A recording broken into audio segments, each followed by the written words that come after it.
신학교 다닐 때 수업 시간에 댄 맥카트니라고 하는 신약 교수님께서 유언의 가치에 대해서 설명하시면서 재미있는 말씀 하나를 하셨습니다. 어떤 부자 유대인이 있었는데 돈을 엄청나게 많이 벌었어요. 근데 죽음의 날이 가까운 것을 알아서 와이프에게 그런 부탁을 했다고 합니다. 여보, 내가 평생토록 이렇게 돈을 많이 벌었는데 부탁이 있는데 반은 당신이 갖고 반은 내 무덤에 좀 넣어줘 그랬대요. 그랬더니 여보 걱정하지 말고 편안하게 가세요 그랬대요. 이제 장례식을 마쳤습니다. 미망인에게 과연 그 돈을 어떻게 했느냐 물었습니다. 그 돈을 다 넣기 위해서는 무덤을 깊이 넓게 팠어야 되는데 과연 어떻게 했냐 그랬더니 다 줬냐 물었더니 그랬다고. 어떻게 했냐 그랬더니 우리 남편은 평상시에 현금보다 수표를 좋아하기 때문에 수표에다가 잘 적어서 exact number를 적어서 관에다가 넣어줬다고 그렇게 말을 했다고 합니다. 이 공산주의를 창시한 칼 마르크스는 이 유언에 대한 조소를 했습니다. 그것은 평상시에 옳은 말 바른 말을 충분히 하지 못한 사람들, 이 바보 같은 사람들이 남기는 말이다 이렇게 이야기를 했습니다. 유언이라고 하는 것은 굉장히 소중한 것이죠. 여러분, 유언은 대단히 소중한 거예요. 마지막으로 세상을 떠나기 전에 할 말이 얼마나 많이 있겠습니까? 많은 그 가운데서 남기고 싶은 가장 엑기스를, 그 소중한 말을, 그 귀한 말, 반드시 하고 싶은 말을 정제해서 남겨주는 것이 바로 유언인 것입니다. 여호수아 저희들이 1장서부터 지금까지 쭉 추적을 해왔는데 벌써 이 뒷부분에 왔어요. 오늘은 23장인데 23장과 24장은 여호수아의 유언을 기록하고 있는 내용입니다. 우리에겐 참 큰 기대가 됩니다. 모든 사람들이 다 아름다운 유언을 남기면 명언들이 많이 되지만 대단한 인물로서 하나님께 쓰임을 받았던 이 여호수아가 과연 어떤 유언을 남길까 우리는 귀를 기울이지 않을 수 없습니다. 여러분, 여호수아는 굉장히 독특한 인물입니다. 애굽에서 종살이를 할 때도 살고 있었어요. 성인의 모습으로 홍해를 걸르는 그런 경험을 했습니다. 40년의 광야 생활, 어려운 광야 생활을 모세와 함께 경험을 했습니다. 이제 모든 사람들이 다 끝났는데 그 가운데에서 여호수아가 그곳에 들어가게 됐어요. 여러분, 여호수아는 그 다음에 더욱더 독특한 것은 지도자로서 그들을 이끌어가게 됐습니다. 여러분, 여호수아는 이렇게 굉장히 독특한 인물인 것을 알게 됩니다. 85세의 지도자로 하나님께서 세우심을 받았는데 신실하게 가나안 땅을 정복하는 지도자가 되었고, 나중에는 저희가 몇 주 동안 본 것처럼 땅을 분배하는 이 일도 성공적으로 마쳤습니다. 근데 나이가 들었어요. 이 나이가 들 때는 그것을 막을 길이 없잖아요. 이제 그렇기 때문에 유언을 남길 때가 되었습니다. 근데 이렇게 시작을 하고 있습니다. 본문 1절과 2절을 보면 이렇게 말을 하고 있어요. 여호와께서 주의 모든 원수들로부터 이스라엘을 쉬게 하신 지 오랜 후에 여호수아가 나이 많아 늙은지라. 여호수아가 온 이스라엘 곧 그들의 장로들과 수령들과 제사장들과 관리들을 불러다가 그들에게 이르되 나는 나이가 많아 늙었도다. 나이가 든 것을 속이지 않고 이제 나는 나이가 들었습니다 라고 이야기를 한 것뿐만이 아니라 거기는 의미가 있죠. 내가 이제 떠날 때가 되었는데 너희들에게 이제 굉장히 중요한 말을 하겠다라고 하면서 유언을 남기기 시작을 하고 있습니다. 이스라엘의 역사의 중심에 있었던 이 여호수아가 백성들과 함께 지금까지 생활을 했어요. 어렵고 힘든 일 함께 경험을 했어요. 근데 시간이 얼마 남지 않은 것이죠. 우리도 우리 가족들과 함께, 이웃과 함께 생활을 하다가 하나님이 부르시면 나이 들어서 더 이상 함께 있지 못하는 순간이 오는 것이죠. 그것은 삶의 이치인 것입니다. 바로 그때에 후손들에게 남기고 싶은 말이 있는 거예요. 우리도 그렇지만 여호수아도 마찬가지예요. 여기 앉아 계신 여러분들, 분명히 여러분들 모두에게는 다 언젠가는, 그때가 언젠지는 아무도 모르지만 유언을 남기고 하나님 품으로 돌아갈 때가 찾아올 것입니다. 그것이 그렇게 정확히 우리를 찾아올 것이라면 바로 그때에 마지막에 여러분들은 어떤 유언을 남기실 것입니까? 유언을 남겨야 할 때, 분명히 한마디 가장 중요한 말을 할 때 여러분 어떤 말을 남기시겠습니까? 여러분 생각해 본 적이 있으신지 모르겠습니다. 죽음의 문 앞에 서서 아주 세상의 모든 일들 다 끝나는 그 순간에, 엄숙한 순간에 아마 최고의 가치를 담은 이야기를 하겠죠. 어설픈 이야기를 하지는 않겠죠. 그렇죠? 근데 여호수아는 신앙인이었어요. 신앙인이었던 여호수아는 최고의 가치를 신앙에 두고 살아왔기 때문에 당연히 그의 유언은 굉장히 신앙적이었던 것입니다. 저는 목사로서 여러분들의 그 마지막 순간을 지켜보았습니다. 근데 신앙적인 유언을 남기시는 분들이 계세요. 모두가 다 유언을 남기는 것은 아니에요. 어떤 분은 이제 말도 못하시고 그냥 가시는 분도 있는데, 꼭 돌아가시는 그 순간이 아니라 그 전에 돌아가시기 전에 남기시던 그런 말씀 가운데, 또는 돌아가시기 직전에 남기시는 말씀 가운데 신앙의 유언을 남기시는 분들은 달라요. 무엇보다 마음이 편안한 것 같아요. 얼굴이 편안해 보입니다. 정말 천국으로 가셨구나 라고 하는 그런 생각을 갖게 합니다. 근데 이 모습뿐만이 아니라 하시는 말씀을 보게 되면 그 중심에, 유언의 중심에 하나님이 계세요. 여호수아도 마찬가지였어요. 그의 유언의 중심에는 하나님이 있었습니다. 그래서 오늘은 우리가 이 23장과 24장 가운데 가장 앞쪽에 나타나 있는 유언의 한 부분을 보면서 실질적으로 우리가 두 가지의 교훈을 받으려고 해요. 하나는 나는 과연 어떤 유언을 남기고 가야 할 것인가? 나는 유언을 남겨야 되는데 그 내용이 어떤 것이어야 하는가? 그리고 두 번째는 성경적인, 신앙적인 유언을 들었을 때 나에게 유익이 어떻게 되는 것이며, 내가 신앙적인 유언을 남겨주었을 때 듣는 사람에게 어떤 유익을 줄 수 있는가 하는 것을 함께 보도록 하겠습니다. 먼저 우리는 어떤 신앙의 유언을 남길 수 있을까 하는 것을 보겠습니다. 답을 먼저 드리죠. 그것은 신앙의 간증을 유언으로 남기시라는 것입니다. 근데 그 신앙의 간증은 하나님에 대한 간증이에요. 그렇기 때문에 하나님에 대한 간증을 남기십시오. 이것이 여러분께 드리는 답인 것입니다. 여러분, 간증하면, 간증은 좀 전문적으로 하는 사람들이 있지 않는가 그런 생각을 해요. 한국에서 이제 부흥 집회도 있는가 하면은 또 이 간증 집회 같은 것이 많이 옛날에 있었어요. 요즘은 간증 집회가 많이 없는데, 그래서 탤런트라든지 가수라든지 배우라든지 유명한 사람들, 정치인이라든지 아니면 스포츠 하는 사람이라든지 아니면 어둠의 세계에 있다가 이제 손 씻은 사람이라든지 아니면 어떤 사고로 거의 죽었다가 다시 회생한 사람이라든지 이런 사람들이 이제 간증을 하게 됩니다. 간증을 하게 되면 거기 굉장히 원펀치가 있어요. 사람들에게 감동을 주는 그것이 있어요.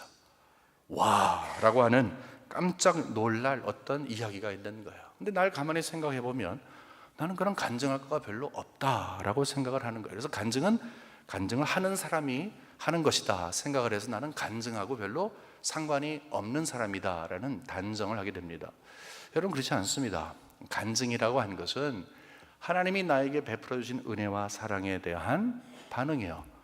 그냥 내 마음속에 하나님이 나에게 이런 걸 주셨습니다 라고 하면 그것을 다른 사람들과 나누는 것이 그냥 간증이에요. 간증은 앞에 나와서 마이크 잡고 하는 것만이 아니라는 것이죠. 우리가 예배 마치고 나서 저 친교실 가서 335 모여서 서로 커피 마시면서 이야기할 때 하나님이 나에게 이런 말씀을 주셨어요. 이번 주간에 내가 이런 경험을 했어요. 하나님이 나에게 이런 은혜를 베풀어 주셨어요. 내가 이런 은혜 말을 들었어요 라고 하면서 하나님에 대한 이야기를 서로 나누는 것, 그것이 바로 하나님에 대한 간증을 하는 것입니다. 그뿐만이 아니라 우리가 멀리 있는 친구가 있어요. 근데 내가 오늘 말씀을 묵상하면서 또는 말씀을 들으면서 은혜를 받았어요. 전화를 걸어요. 오늘 이런 은혜를 받았어요. 여러분, 그것이 간증을 나누는 것입니다. 소그룹에서 함께 모여서 아니면 친구와 함께 커피 마시면서 찻잔을 서로 맞대면서 어느 곳이든지 하나님께서 나에게 베풀어 주신 은혜와 사랑을 나누는 것, 그것이 바로 간증인 것입니다. 간증하는 사람들이 따로 없다는 것을 지금까지 말씀을 드렸어요. 하지만 여러분은 간증을 할 수 있는 분들이에요. 문제는 과연 내 마음속에 간증할 거리가 있느냐 하는 것입니다. 하나님께서 나에게 은혜를 베풀어 주신 것을 기억할 수 있느냐, 간직하고 있는 것이 있느냐, 언제든지 그것을 쏟아낼 수 있느냐 하는 것이 중요한 것입니다. 여호수아의 경우는요, 입을 딱 열자마자 하나님의 은혜를 막 쏟아냈어요. 간증을 한 것입니다. 지금 유언을 하고 있는데 간증을 하고 있어요. 그의 간증은 유언이었다니까요. 왜냐하면 하나님과 하나님께서 베풀어 주신 그 구체적인 은혜에 초점을 맞췄기 때문에 그렇습니다. 지금까지 나의 하나님으로, 나의 영원하신 하나님으로, 나의 대단히 능력과 크신 여호와 하나님으로 섬겼던 그가 이제 여기에서 간증을 하면서 초점을 점점 바꿔가고 있어요. 나의 하나님은 바로 여러분의 하나님입니다. 내 하나님은 바로 너희의 하나님이다 라고 하는 것을 이야기를 하고 있어요. 조금 있으면 나는 하나님의 부르심을 받아 가게 됐는데 이제는 내가 지금까지 섬겼던, 나를 지금까지 인도하셨던 하나님이 너희들이 섬기고 너희들 인도하는 하나님이 되기를 원한다 라고 하는 이 마음을 가지고 이 간증을 하고 있는 것입니다. 우리 3절서부터 5절까지 보면서 너희의 하나님이라고 하는 것이, 또는 너희라고 하는 것이 얼마나 강조가 됐는지 한번 함께 보도록 하겠습니다. 3절 보면 너희의 하나님 여호와께서 너희를 위하여 이 모든 날에 행하신 일을 너희가 다 보았거니와 너희의 하나님 여호와 그는 너희를 위하여 싸우신 이시니라. 보라, 내가 요단에서부터 해지는 쪽 대해까지의 남아있는 나라들과 이미 멸한 모든 나라를 내가 너희를 위하여 제비 뽑아 너희의 지파에게 기업이 되게 하였느니라. 너희의 하나님 여호와 그가 너희 앞에서 그들을 쫓아내사 너희 목전에서 그들을 떠나게 하시리니 너희의 하나님 여호와께서 너에게 말씀하신 대로 너희가 그 땅을 차지할 것이라. 여러분, 너희라고 하는 말이 굉장히 많이 사용됐죠. 의도적인 것입니다. 이제 나의 하나님이 너희 하나님이 된다 하는 이 사실을 여기서 증거하고 있는 것입니다. 그 하나님은 어떤 분입니까? 동일한 하나님이시죠. 변함이 없는 하나님이세요. 이스라엘을 부르실 때, 아브라함을 부르실 때나 아브라함의 후손들 계속해서 그 하나님은 한 하나님이 되시는 거죠. 모세의 하나님이 여호수아의 하나님이 되는 것이고, 여호수아의 하나님이 바로 너희 하나님이 되는 것이고, 그 하나님이 바로 우리의 하나님이 되시는 것을 알려주는 거예요. 그래서 동일하신 하나님을 이야기하면서 나의 하나님이 바로 너희의 하나님이시다라고 이야기를 하는 거예요. 여기에서 계속해서 이 말을 하면서 아마 분명히 여호수아는 이런 생각을 갖고 있었겠죠. 나는 분명히 너희들의 지도자였다. 근데 한 가지 분명히 하자. 내가 자격이 있어서 너희들의 지도자가 된 것이 아니다. 내가 훌륭해서 된 것도 아니다. 간간히 나는 실수도 했던 연약한 인간에 불과한 것이다. 그렇지만 하나님의 약속 붙들고 내가 오늘까지 왔다. 내가 모세가 죽었을 때에 내 마음이 두렵고 내가 이 일을 감당할 수 없습니다라고 했을 때 나에게 찾아오셔서 약속하신 그것 때문에 나는 지금까지 버틸 수가 있었다. 걱정하지 마라. 내가 너와 함께 할게. 두려워하지 마라. 내가 너와 함께. 내가 너를 떠나지 않을게. 하나님께서 약속하시더니 그 약속을 지켜주셨단다. 나의 하나님은 대단한 하나님이다. 근데 내가 한 것이 아무것도 없다. 이 땅에 와서 전쟁을 치를 때 하나님이 하셨다. 함께 보지 않았느냐. 이 땅을 분배할 때까지 다 하나님이 하신 것이다. 내가 한 것 아무것도 없다. 결국 하나님과 하나님의 하신 일에 대한 간증이 여기 담겨져 있는 거예요. 근데 거기에 끝나지 않는다는 거예요. 근데 그 하나님이 너희의 하나님이라는 것을 이야기하면서 지금까지 나를 통해서 인도하신 그 하나님이 이제는 너희를 인도할 것이다. 이제 그 하나님이 너희의 하나님이다 라고 이야기를 하고 있는 것입니다. 이것은 유언이에요. 분명히 유언이에요. 그렇지만 신앙의 간증이었습니다. 이 신앙의 간증은 당대에 있던 사람들뿐만이 아니라 21세기에 살고 있는 우리들도 신앙의 길을 걸어가야 하기 때문에 신앙의 선배로서 우리들에게 들려주는 하나님에 대한 이 귀한 간증을 우리는 귀를 기울여서 들어야 한다는 거예요. 여호수아는요, 유언을 따로 준비하지 않았습니다. 그냥 삶이 유언이 되었습니다. 그의 신앙이 유언이 됐다는 것은 신앙 생활이 유언이 됐다 하는 것입니다. 지난날 돌이켜보니까 모든 순간순간 정황 가운데 하나님의 은혜로 채워진 것밖에 없어요. 홍해 앞에 딱 서 있었는데 홍해를, 그 바닥을 마르게 하셔서 그 많은 사람들을 건너가게 하셨어요. 사막, 정말 아무것도 없는 그 광야 황량한 곳에서 하나님께서 길을 내시고 먹이시고 입히시고 인도하셨어요. 눈으로 본 거죠. 놀라운 일을 경험했어요. 요단강을 건너는 거, 그 다음에 그 속에 요단 건너서 가나안 땅에 살고 있는 사람들 전쟁을 치르는데 한 번도 전쟁을 치러보지 않은 정말로 오합지졸 데리고서 전쟁을 치러야 했는데 하나님이 전쟁 이기게 하신 거 다 경험했어요. 모두가 평화롭게 땅 분배한 것까지 다 경험했어요. 얼마나 많은 순간 멈춰야 됐겠습니까?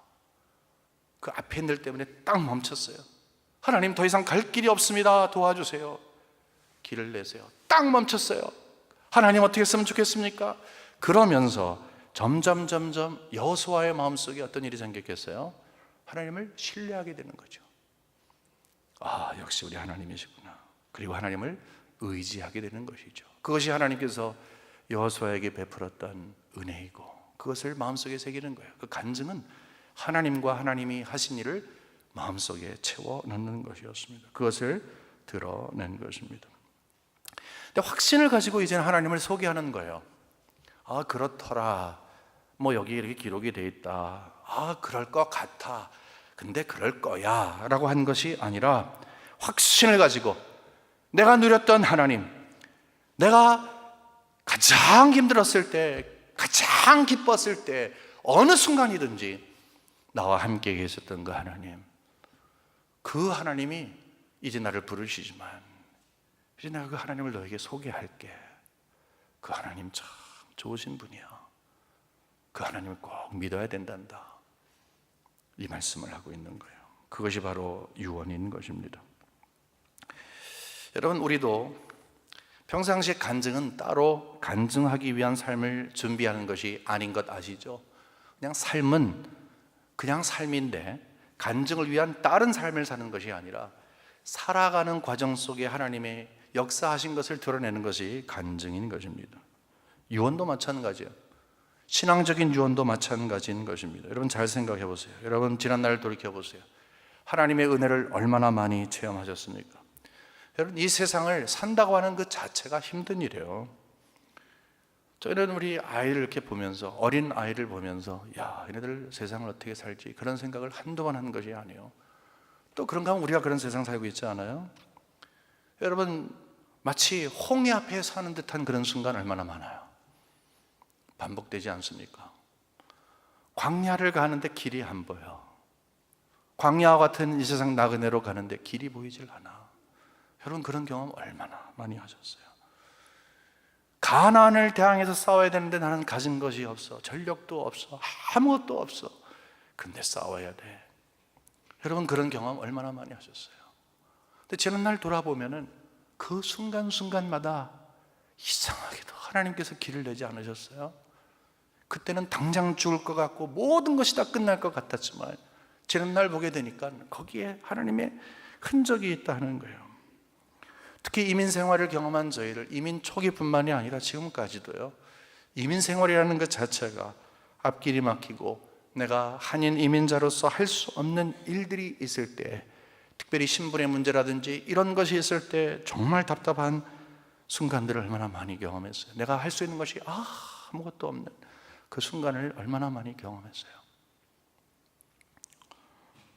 더욱이 이런 모든 환경 가운데서 신앙인으로 살아야 하기 때문에, 신앙인의 인테그리티를 지켜야 하기 때문에 영적인 도전을 받을 때마다 신앙을 지키며 신앙을 위해서 싸워야 하기 때문에 얼마나 어려움이 더 컸습니까?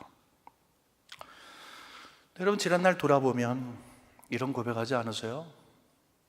큰 병에 걸렸다든지 아니면 자녀의 문제로 아니면 재산의 문제로 뭐 어떤 문제든지 그때는 정말 어려워. 다 끝나갈 때 세상 다 이제 끝나버리고 싶은 그런 순간이 있었지만 하나님께서 은혜를 베풀어 주시어서 지난날 돌아보면 우리 입술을 통해서 하나님이 받으시는 고백이 있어요. 다 하나님의 은혜였습니다. 절박한 상황으로 우리를 몰아넣으시고 그 절박한 상황 가운데 그 누구에게도 말하지 못하는, 그 누구와도 나눌 수 없는 그 절박한 상황 가운데 오직 보이는 분은 하나님밖에 없는 그 순간으로 몰아넣으시고 하나님을 의지하는 신앙을 주시기 위해서, 하나님을 가까이 하는 성도가 되기 위해서 얼마나 많이 하나님이 노력하셨어요.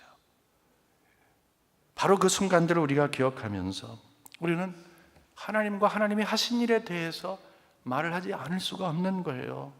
뭐 자신감을 가지고 자랑을 하면서 하는 것이 아니라 감사하면서 겸손하게 그분을 받들면서 하는 것이죠.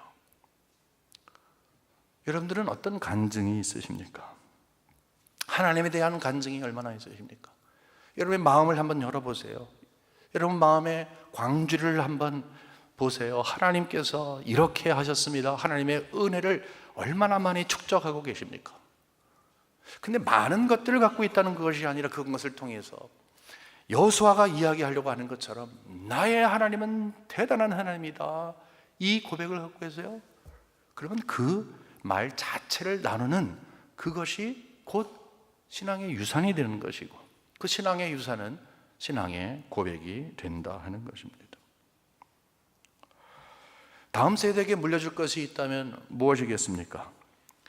여러분, 다음 세대에 물려줄 거 돌아가시기 전에 지갑에서 뭐 꺼내서 몇백 불짜리 주시겠습니까? 아니면 쓰던 차 주고 가시겠습니까? 아니면 모아놓은 재산 이건데 주시겠습니까? 아니면 삶의 지혜를 주시겠습니까? 아니면 집 고치는 어떤 기술을 가르쳐 주시겠습니까? 대부분의 많은 분들은 이전에 그것이 중요한 것이라고 생각을 해요. 중요하지요. 삶을 어떻게 살 것인가, 어떻게 성공할 것인가, 그거 가르쳐 주는 거 부모의 몫입니다.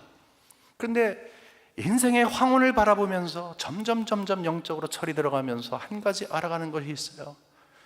하나님을 모시고 사는 것이 모든 것인데, 그래서 그것 때문에 안타까워 하시면서 하나님 앞에 엎드려 기도하시는 우리 부모님들 많이 있는 줄 압니다. 그것이 바로 우리가 해야 할 일인 것입니다.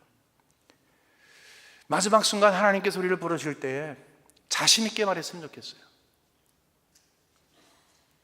나의 하나님이 바로 너의 하나님이다. 내가 경험한 하나님을 너는 계속해서 경험했으면 좋겠다. 여러분, 그러기 위해서 먼저 우리 자신들이 하나님을 이 순간에 깊이 경험했으면 좋겠습니다. 그러한 여러분과 제가 되기를 주님의 이름으로 간절히 축원합니다. 그런가 하면 두 번째 질문이 있어요. 이렇게 우리가 신앙의 선배들로부터 유언적인 이 신앙의 고백을 받든지 아니면 주위에 있는 분들부터 받을 때에, 뭐 저도 주위에 있는 분들에게 많이 받은 적이 있는데 그것을 통해서 이제 어떤 것을 배울 수 있느냐는, 어떤 확신을 가지고 우리가 이것을 우리 후손들에게 또는 우리 후배들에게, 주위에 있는 사람들에게 나눠질 수 있냐는 것입니다. 그것은 우리가 이 하나님에 대한 간증을 신앙의 유산으로 나눌 때에 상대가 하나님에 대한 기대감을 갖게 되는 거예요. 하나님에 대한 기대감을 갖게 되는 거예요. 여러분, 주위에 있는 분들이 하나님에 대한 기대감을 갖고 있는 분들이 계세요? 여러분의 자녀들이 정말 하나님에 대한 기대감을 갖고 계세요? 바로 여기 해법이 있는 거예요. 하나님에 대한 기대감을 갖고 있으면요, 내가 그 기대감만 심어주고 하나님의 부르심을 받아도 그 다음에 삶은 하나님이 그 기대감을 채우시는 은혜가 있는 거예요. 여기 다시 한번, 우리 아까 읽었지만 5절 다시 한번 보겠습니다. 너희 하나님 여호와 그가 너희 앞에서 그들을 쫓아내사 너희 목전에서 그들을 떠나게 하시리니 너희 하나님 여호와께서 너희에게 말씀하신 대로 너희가 그 땅을 차지할 것이라. 여기서 핵심이 뭐예요? 지금까지의 일을 이야기한 다음에 당면 과제를 이야기하고 있어요. 그냥 뜬구름 잡고 추상적인 말을 하는 것이 아니라 지금까지 실제적인 상황 가운데서 도우신 하나님이 너희가 지금 얼굴 앞에, 코앞에 두고 있는 이 현실 가운데서도 하나님은 분명히 도와주신다는 거예요. 땅 정복이 끝났지만 앞으로 전쟁을 좀 더 해야 하는 환경이 있는 거예요. 큰일 났잖아요. 모세가 하나님의 부르심을 받은 다음에, 그가 별세한 다음에 이스라엘 백성들이 너무너무 상심을 하고 술렁술렁했어요. 걱정하지 마, 여호수아를 세울게. 처음에는 의심을 했지만 잘 따라왔어요. 근데 이제는 여호수아가 하나님의 부르심을 받으면 누가 우리를 인도할까? 얼마나 마음속에 갈등이 있겠습니까? 자연히 걱정하게 되는 것이죠. 하지만 이 사실을 아는 여호수아는 지금 당면하고 있는 이 문제, 내가 잘 알고 있다. 그래서 내가 너희한테 이야기한다. 하나님에 대한 기대감을 가져라. 이 말을 하고 있는 것입니다. 하나님에 대한 기대감을 갖는 것은요, 대단한 일입니다.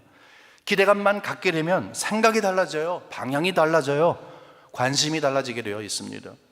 기독교 국가로 채워졌던 유럽이 더 이상 기독교의 흔적을 찾아볼 수가 없습니다.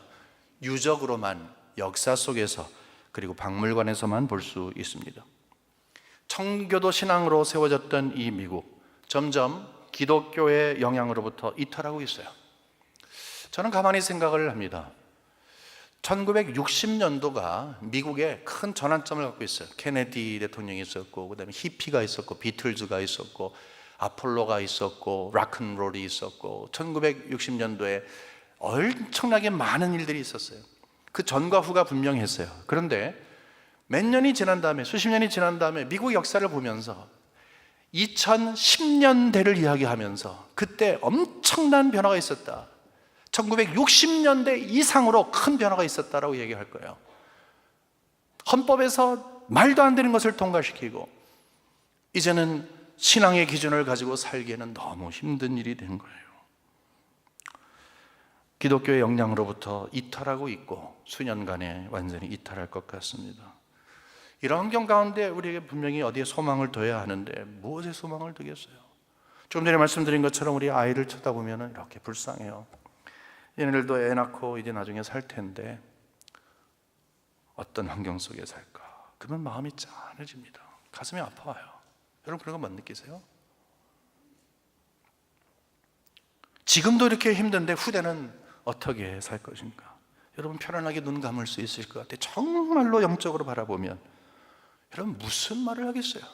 무슨 조언을 하고 하나님의 부르심을 받겠어요? 무엇에 소망을 두라고 하겠어요? 그러니까 성공해, 공부 열심히 해, 책 많이 읽어, 사람들이랑 커뮤니케이션 잘해, 네트워크 잘해야 돼, 그렇게 하겠습니까? 여러분 유일한 소망은 내가 경험한 하나님을 우리 후대가 그것을 분명히 경험하는 거예요. 홍해를 건너고 광야를 건너고 가나안 땅을 정복할 때 중심에 계셨던 그 하나님, 살아서 역사하시는 그 하나님, 나는 분명히 보고 그것을 경험했는데 너희들이 그 하나님을 경험했으면 좋겠다. 하나님에 대한 기대감을 가지면 좋겠다. 소망을 두지 않을 것에 생명을 걸지 마라. 이 세상을 이끌고 가시는 하나님밖에 없다. 여기에 소망을 두고 강조하면서 그들을 가르쳐야 될 거 아니겠어요? 근데 말로 하면 안 되죠. 우리가 먼저 그 하나님을 경험해야 되는 것이죠. 그리고 그 하나님을 간증하는 거예요. 간증 속에서 무엇이 있다 생각하는 거예요. 시간이 오래 걸릴 수도 있어요.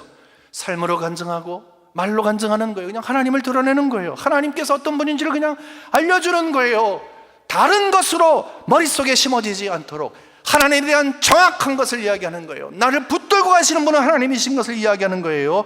바로 그럴 때 하나님께서 소망을 갖게 하는 거죠. 기대감을 갖게 하는 거예요. 우리가 할 일은 그냥 기대감을 갖게 하는 거예요. 여기 9절과 10절에 보면 이런 말씀이 있습니다.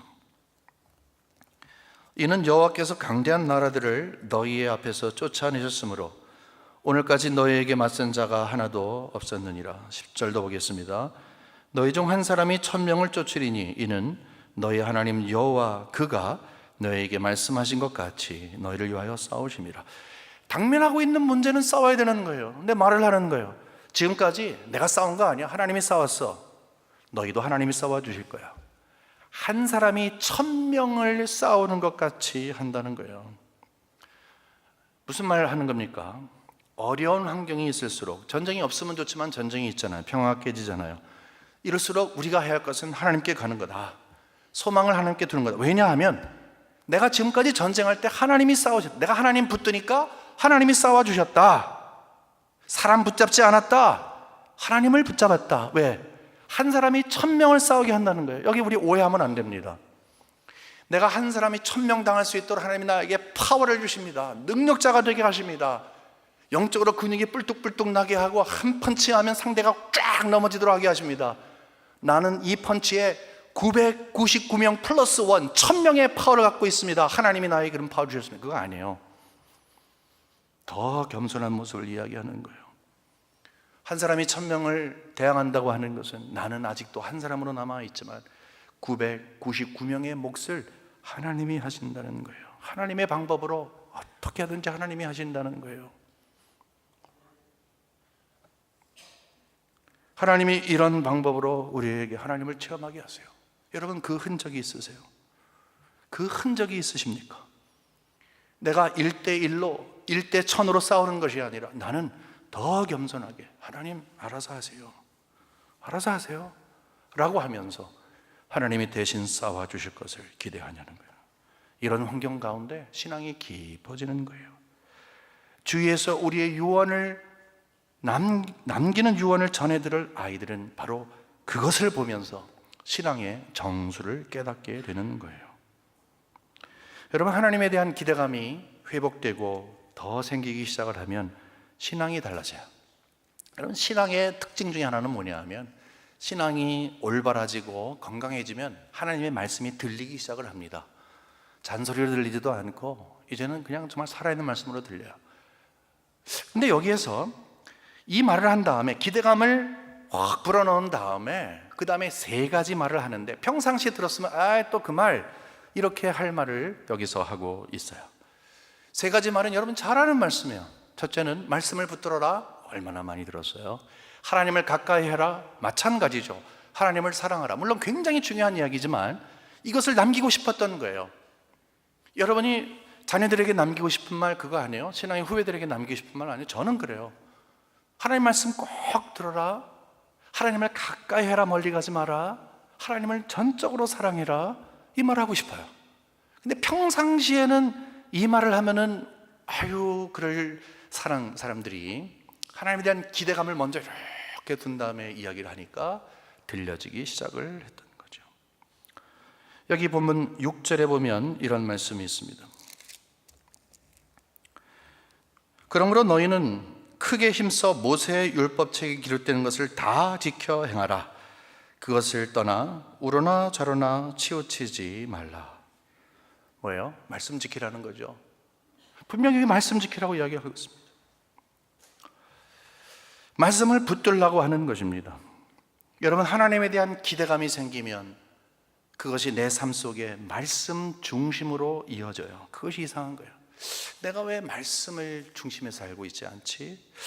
내가 말씀을 중심하고 있네. 그것은 하나님의 음성을 기대하는 거예요. 저러나 우러나 치우치는 이리 갔다 저리 갔다 흔들흔들하는 신앙은 바로 하나님께 집중하지 못하는 거예요. 뭐예요? 하나님의 말씀에 집중하지 못하는 거예요. 말씀이 팍 삶에 꼽혀 있는 그것을 이야기하는 거예요. 얼마나 소중한 말이에요. 하나님께 대한 기대감을 가질수록 더 말씀으로 가까이 가는 거예요. 그뿐만이 아니라 여기 7절에 보게 되면 7절 8절에 보면 하나님을 가까이 하라고 이야기해요. 너희 중에 남아있는 이 민족들 중에 들어가지 말라. 그들의 신들의 이름을 부르지 말라. 그것들을 가리켜 맹세하지 말라. 또 그것을 섬겨서 그들에게 절하지 말라. 우상 숭배하지 말라는 거죠. 그 대신 8절에 보게 되니까 오직 너희 하나님 여호와께 가까이 하기를 오늘까지 행한 것 같이 하라. 가나안 땅의 가장 큰 문제는 우상이라고 이야기를 했습니다. 농경사회니까 그럴 수밖에 없다 할지라도 가장 두려워했어요. 근데 여러분 그거 아세요? 하나님을 가까이 하지 않으면 우상을 가까이 하는 거예요. 무섭게 생긴 그런 우상이 아니라 세상을 가까이 하는 거예요. 그러면 세상을 가까이 하지 않는 것은 그 방법은 하나님을 가까이 하는 거예요. 하나님을 가까이 하지 않으면 세상에 가까이 하지 아니하는 거예요. 이 두 가지는 서로가 이렇게 맞붙어 있는 것입니다.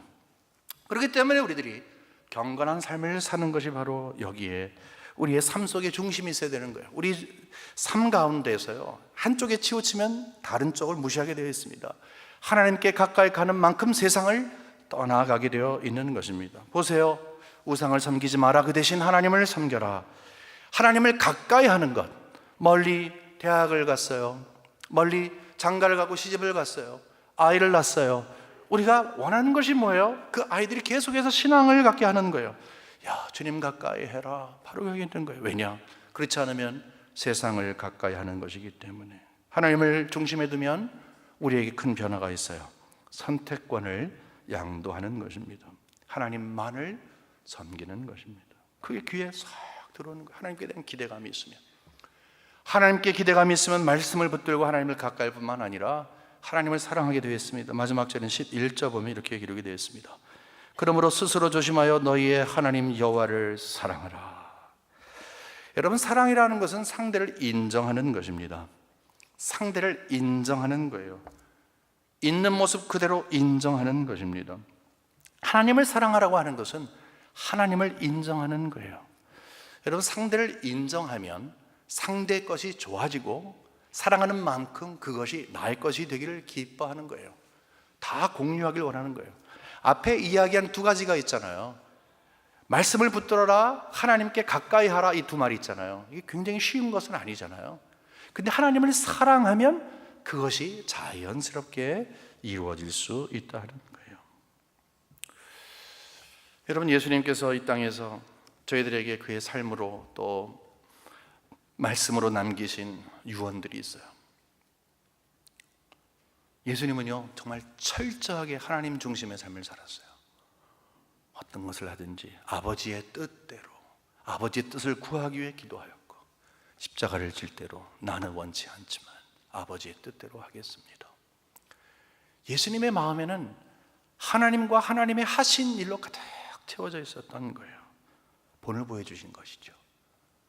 그런데 그분께서는 십자가를 통해서 하나님으로 인도하고 하나님에 대해서 눈을 뜨게 하시고 이제 계속해서 그 복음의 능력을 통해서 우리에게 하나님에 대한 기대감을 갖게끔 하세요. 예수님의 하신 일이 그거예요.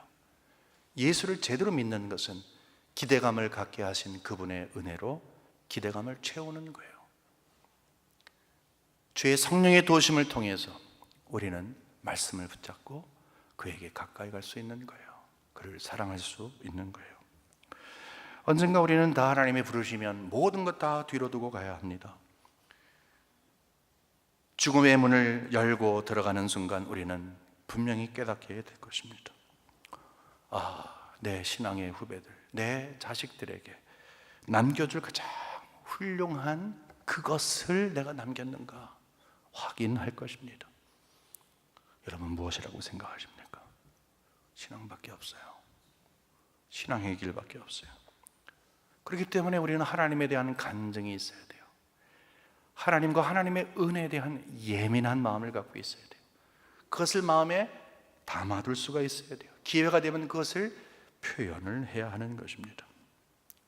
여러분, 확신을 가지고 사랑의 권면을 하면 그 권면을 할 때에 성령께서 상대의 마음을 움직여 주실 것이고, 나는 이제 이 세상 사람이 더 이상 되지 않는다 할지라도 그 유언의 말씀, 그 신앙의 간증의 말씀, 그 사랑의 권면,